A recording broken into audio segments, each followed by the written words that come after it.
Good morning, everybody. Now, today we will learn about our chapter 1, Kannauj second part.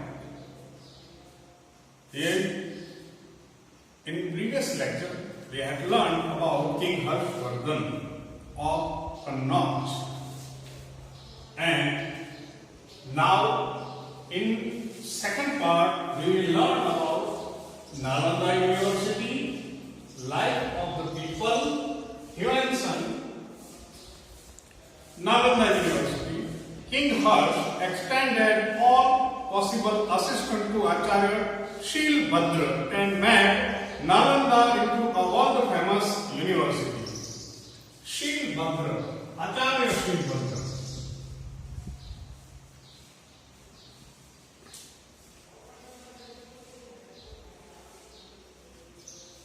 King Harshvardhan helped Acharya Shilbhadra to make Nalanda University world famous. University where what is university? University is that where higher education is taught and there many students learn. And Acharya Harshvardhan helped Acharya Shilbhadra to make university, Nalanda University, world famous. The university had access to the revenue of 100 villages given to them by King Harsh to keep for its upkeep and maintenance. For its maintenance, 100 villages were given. King Harsh gave 100 villages to this university, Nalanda University. With given villages meaning, it means that revenue of income of this 100 villages will go to Nalanda University for its maintenance. Renowned chemist Acharya Nagarjuna, who proved that iron, arsenic and mercury ash could be used as medicine, also belonged to Nalanda University. Acharya Nagarjuna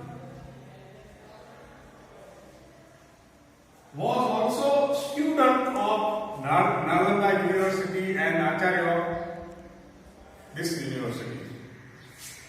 Nalanda Vidyapith. Now Nalanda Vidyapith is, you can see, only relics are, because it was destroyed by foreign invasion in 9th or 10th century.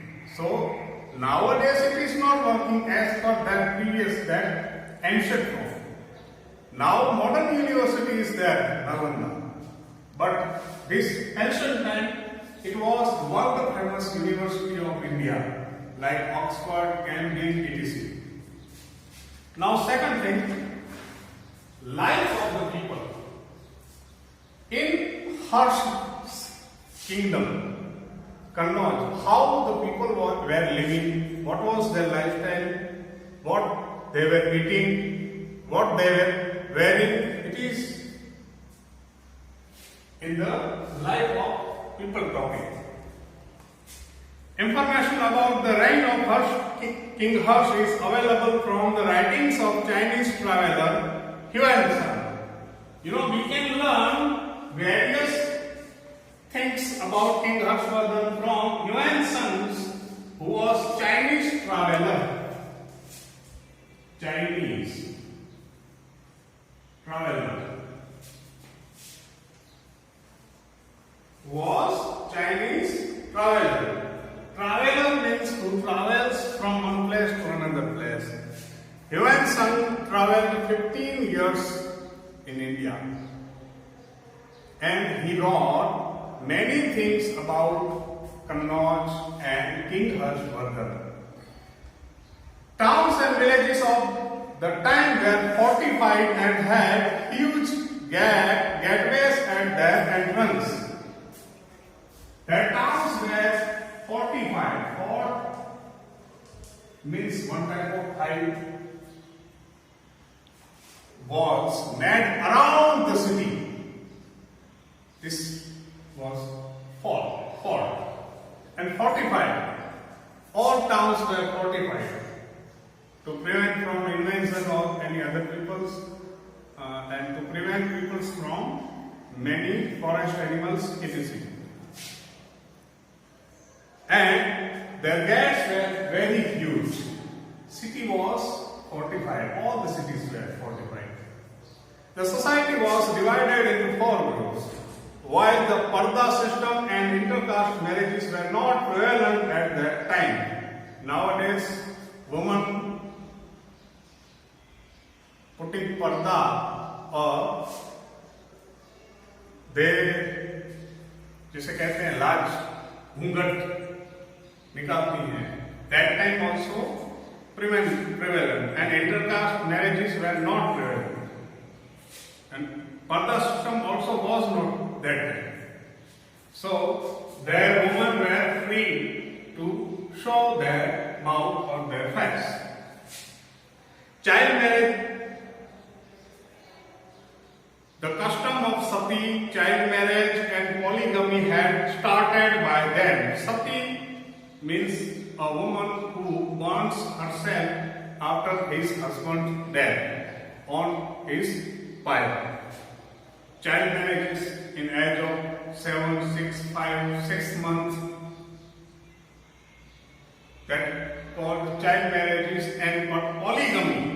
Many wives, one husband had many wives, 5, 6, 7, 10, 15. This started that time. The local diet consisted of milk and milk products. Diet means bhojan. Diet means bhojan, khana, eatings. What type of eatings were there? Milk and milk products like curd, buttermilk, etc., wheat, rice, fruit and vegetables. They wore clean, simple, white clothes. That type people were wearing white, clean clothes. Men wore dhotis and women wore saris. Men wore dhotis and women saris. Their ornaments, rings, bangles, bracelets, necklaces were made from flowers. Their ornaments were made from flowers.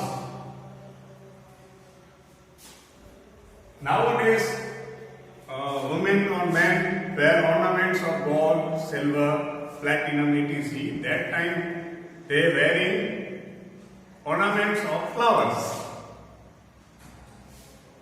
Chess and games of dice were popular means of entertainment. Acrobats and conjurers wandered from village to village entertaining people. Farming and animal husbandry were the main occupation of the people.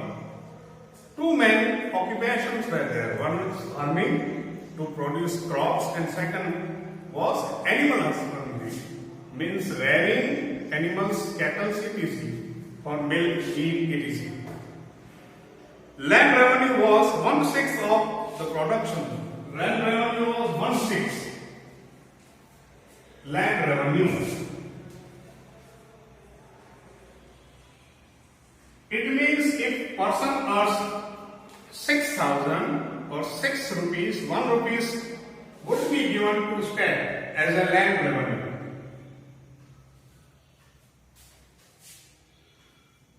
Internal and international trade was carried out by Vaishyas. A highway from Patliputra to Bharuch port was built by the state for trade and transportation of goods. Patliputra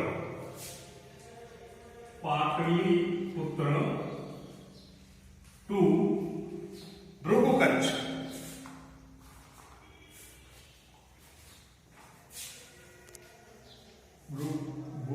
Bharuch. Highway was made.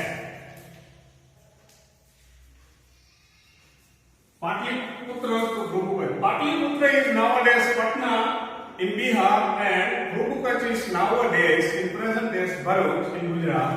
So both have long distance The highway was made by state for trade and transportation, for trade. And trade means vyapar, and then transportation for things bring here to there and there to here. Gold and silver coins were used for commercial transactions. Two type of coins, gold and silver. Gold, silver coins were used for transaction, for bartering, for purchasing things or selling things. These two types of coins were used, gold and silver. Nowadays we can transact from online transactions by check or by notes, etc. That time only two means were there. Ornaments, statues, ivory, carved wooden pieces were exported. The export of different material from India increased her prosperity. That time India was exporting, selling to foreign country. What India was selling? Ornaments, statues, ivory and carved wooden pieces. Or thus India had become very prosperous, very rich country. During the reign of King Hers, India had good business relation with Rome. India had relation with Rome in Europe, Italy. Rome is capital of nowadays Italy. That time Rome was a big empire. India's relation were with Rome. So, this relation led to inflow of gold in India. Romans were purchasing various things from India and they were giving gold to India. People followed Hinduism, Buddhism and Jainism but were tolerant towards other religions. There three religions were there, Hinduism, Buddhism and Jainism. And they were living with cooperation and peacefully. Now you can see Yuan Shan.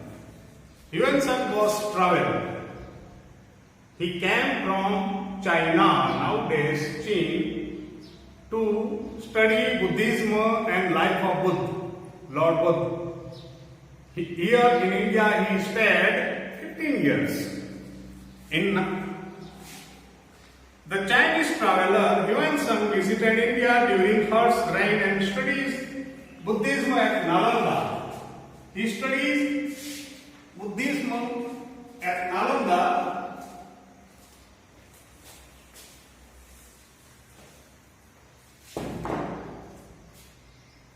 (629 to 645). He was in India. He studied Buddhism.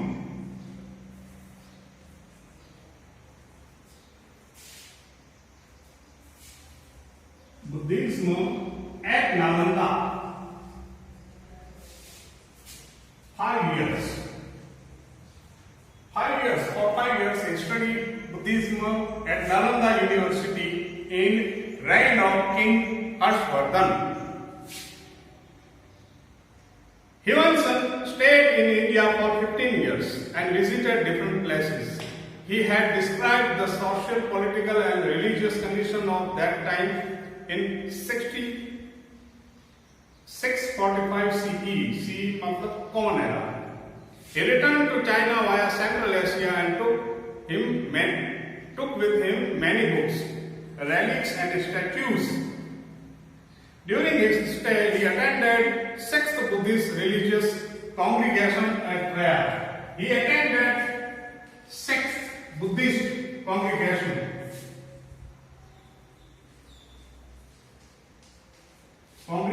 At Prayag.